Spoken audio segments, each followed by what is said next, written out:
নমস্কার, আমার channel অনন্যাস cooking ব্লগে আপনাদের স্বাগত জানিয়ে আজকের রেসিপি শুরু করছি। পটল চিংড়ি আজকের রেসিপি। পটল চিংড়ি ঘরোয়া পদ্ধতিতে পটল চিংড়ি বানিয়ে নেওয়ার জন্য আমি এখানে নিয়েছিলাম হচ্ছে গিয়ে পটলকে আমি এইভাবে আড়াআড়িভাবে সুন্দর করে কেটে নিয়েছিলাম। পটল নিয়েছিলাম, পটল হচ্ছে মেন উপকরণ, আর সাথে নিয়েছিলাম আলু, আর তার সাথে ছিল টমেটো আর কয়েকটা কাঁচা লঙ্কা। আর যেটা সবথেকে পটল চিংড়ি বানানোর মেন উপকরণ সেটা হলো গিয়ে চিংড়ি মাছকে আমি ভালো করে ছাড়িয়ে নুন হলুদ মাখিয়ে রেখে দিয়েছিলাম। আর পেঁয়াজকে এরকমভাবে কেটে নিয়েছিলাম, ছোটো ছোটো করে একটু কেটে নিয়েছিলাম, তাড়াতাড়ি এটা সেদ্ধও হয়ে যাবে। আর সাথে নিয়েছিলাম এখানে 1 ইঞ্চি মতন আদা, কাঁচা লঙ্কা, শুকনো লঙ্কা, জিরে আর 2-4টে পেঁয়াজ কুচি দিয়ে আমি ভালো করে পেস্ট করে নিয়েছিলাম, কারণ আমার বাটা মশলা খেতে বেশি ভালো লাগে। আমি এবারে কড়াটা গরম করে নিয়েছিলাম, কড়াতে দিয়ে দিয়েছিলাম পরিমাণ মতন সর্ষের তেলটা দিয়ে আমি ভেজে নিয়েছিলাম চিংড়ি মাছগুলোকে আমি ভালো করে জল চেপে ভালো করে হাতে জল চেপে সুন্দর করে আমি ভেজে নিয়েছিলাম। তো চিংড়ি মাছগুলোকে খুব বেশি ভাজলে মানে এটা হয়ে যায় গিয়ে রাবারি, খুব বেশি রাবারি ভাজলে এটা রাবারি হয়ে যায়, সেই জন্য আমি হালকাই ভেজে নেবো। তারপরে কষার সময় আবার দিয়ে দেবো। আবার এখান থেকে কিছুটা চিংড়ি মাছ নিয়ে আমি একটু পোস্ত সর্ষে দিয়ে রান্না করে নেব, তাই জন্য আমি খুব একটা বেশি ভাজছি না, হালকা রাবারি মানে হালকাভাবে ভেজে নিচ্ছি। কিছু মাছের মাথা সহ দেখা যাচ্ছে, আমি মাথা খেতে ভালোবাসি কিছু মাছ, তো সেই জন্য মানে চিংড়ি মাছের মাথা সমেত খেতে ভালোবাসি, সেই জন্য আমি চিংড়ি মাছটা মাথা সমেত কিছুটা নিয়ে নিয়েছি। পরে আর একটু তেল দিয়ে আমি পটলগুলো ছেড়ে দিয়েছিলাম। পটলগুলোকে এখানে খুব সুন্দর করে হালকা আঁচে ধিমে সুন্দর করে নুন হলুদ দিয়ে ভেজে নিতে হবে। যত সুন্দরভাবে লাল লাল করে ভাজা যাবে পটলটা কিন্তু খেতে ততটাই সুস্বাদু মনে হবে। আমি সেই জন্য একটু ঢাকা দিয়ে ভালো করে নুন হলুদ দিয়ে এখানে স্টেজে আমি একটু নুন দিয়ে দিয়েছিলাম, নুন আর একটু সামান্য হলুদ দিলাম, সামান্য নুন আর হলুদ দিয়ে আমি স্টেজে ভালো করে ভেজে নিয়েছিলাম। এই যে দেখা যাচ্ছে, দেখতেই পাচ্ছেন সুন্দর করে ভাজা হয়ে গেছে, একটা মাখ চলে এসছে। এতে চিংড়ি মাছের তেলটার যে ভাজার তেলটা আর পটলটা ভেজে একটা সুন্দর একটা অ্যারোমা, সুন্দর একটা ফ্লেভার মানে তৈরি হয়ে যাবে। সো এবারে আমি ফোড়নের জন্য দিয়ে দিয়েছিলাম গোটা গরম মশলা, তেজপাতায় একটা শুকনো লঙ্কাকে ফাটিয়ে আর একটুখানি সামান্য জিরে দিয়ে সুন্দর করে মানে ফোড়নটা গন্ধ ছাড়া অবধি ওয়েট করতে হবে। যখনই ফোড়নটা গন্ধ হয়ে যাবে তো তারপরে আমরা দিয়ে দেবো কেটে রাখা আলুগুলোকে আমি দিয়ে দেবো। এই স্টেজে কেটে রাখা আলুগুলোকে আমি দিয়ে দেবো।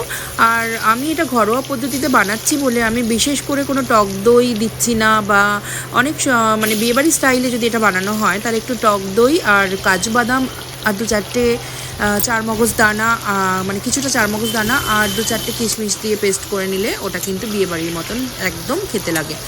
সো আমি হালকাভাবেই করছি বলে, বাড়ির রান্না যেহেতু, আর আমার চিংড়ি মাছের ফ্লেভারটাও খুব ভালো লাগে, সেজন্য আমি এখানে রসুন দিইনি। দেখতেই পাচ্ছেন যে আলুগুলো আমি সুন্দর করে কি সুন্দর লাল লাল করে ভেজে নিয়েছি।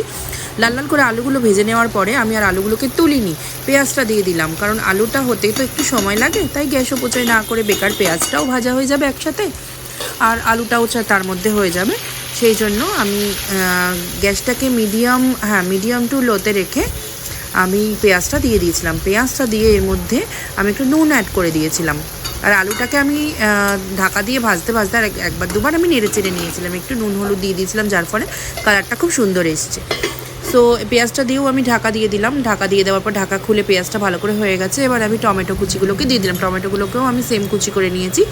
এইভাবে টমেটো কুচি করে নিলে সুন্দরভাবে তাড়াতাড়ি গলে যায়, পেস্ট হয়ে যায়, বেশি সময় লাগে না। গ্যাসের ফ্লেমটা একটু হাই করে নিয়ে টমেটোটা গলে যাওয়া অবধি টমেটোটাকে নেড়ে নিয়ে আমি আদা আর যে পেস্টটা করে রেখেছিলাম, জিরে শুকনো লঙ্কা যে পেস্টটা করে রেখেছিলাম, সেই পেস্টটাকে আমি দিয়ে দিলাম। এই পেস্টটা যেহেতু বেশিক্ষণ সময় লাগবে না, যেহেতু আমি বিশেষ রসুন কিছু দিইনি, রসুন দিলে বেশি সময় লাগতো। এরপরে আমি একটু নুন হলুদ অ্যাড করে দিলাম। নুন আর হলুদ অ্যাড করে দেওয়ার পর আমি আবার নেড়ে নেবো ভালো করে নেড়ে চেড়েটাকে কষিয়ে নিতে হবে। কষিয়ে নিতে হবে। এই স্টেজে আমি দিয়ে দিয়েছিলাম একটু ধনে গুঁড়ো, সামান্য, বেশি না, একদমই বেশি না, সামান্য একটু ধনে গুঁড়ো দিয়ে দিয়েছিলাম, জাস্ট একটু ফ্লেভারটা ভালো আসবে, গ্রেভিটাও খেতে ভালো লাগবে সেই জন্য। এরপর আমি দিয়ে দিয়েছিলাম কাশ্মীরি গুঁড়ো লঙ্কা। এটা কাশ্মীরি গুঁড়ো লঙ্কা দিচ্ছি, বেশি ঝাল আমি করতে চাইছি না, কারণ এটা রাতে রুটি দিয়েও হয়ে যাবে। সো আমি তো রুটি খাই না, আমার ভাতই থাকবে। সো এটা দিয়ে দিলাম। তারপরে আমি এক্ষেত্রে এই মশলাটাকে দিয়ে এবারে বেশি ভালো করে নেড়ে চেড়ে নিতে হবে, ভালো করে নেড়ে কষিয়ে নিতে হবে। দেখতেই পাচ্ছেন যে আলুটা আমাদের হাফ মানে 80% মতন সেদ্ধ হয়ে গেছে। যতক্ষণ না মশলা কষবে, মশলার সাথে আলুটা কষে একদম 90% সেদ্ধ হয়ে যাবে। একটু আমি গরম জল করে নিয়েছি, গরম জল অ্যাড করে দিলেই এটাতে কিন্তু হয়ে যাবে। এই আমি একটু গরম জল অ্যাড করে দিলাম সামান্য একটু, যাতে গুঁড়ো মশলাগুলো বা বাটা মশলাটাও যাতে একদম কড়ার মধ্যে লেগে না যায়। আমি কিন্তু গ্যাসটাকে মিডিয়ামে রেখেছিলাম, এবারে আমি গ্যাসটাকে একটু হাইতে করে দিলাম। হাইতে করে ভালো করে কষিয়ে নেওয়ার পরে তেল ছেড়ে এসছে। তেল ছেড়ে যাওয়ার পরে আমি দিয়ে দিয়েছিলাম পটলগুলো দিয়েই তারপরে আমি দিয়ে দিয়েছিলাম চিংড়ি মাছগুলো। আমি বলেছিলাম যে চিংড়ি মাছগুলো আমি হাফ সেদ্ধ মানে হাফ একটু ফ্রাই করে নিয়েছিলাম, তারপরে কষার সময় দেবো, কারণ বেশি ফ্রাই করলে না চিংড়ি মাছগুলো খুব মানে রাবার হয়ে যায়, আমি আগেই বলেছি। সেই জন্য আমি এইটাকে এই স্টেজে চিংড়ি মাছগুলো এখন দিয়ে দিলাম।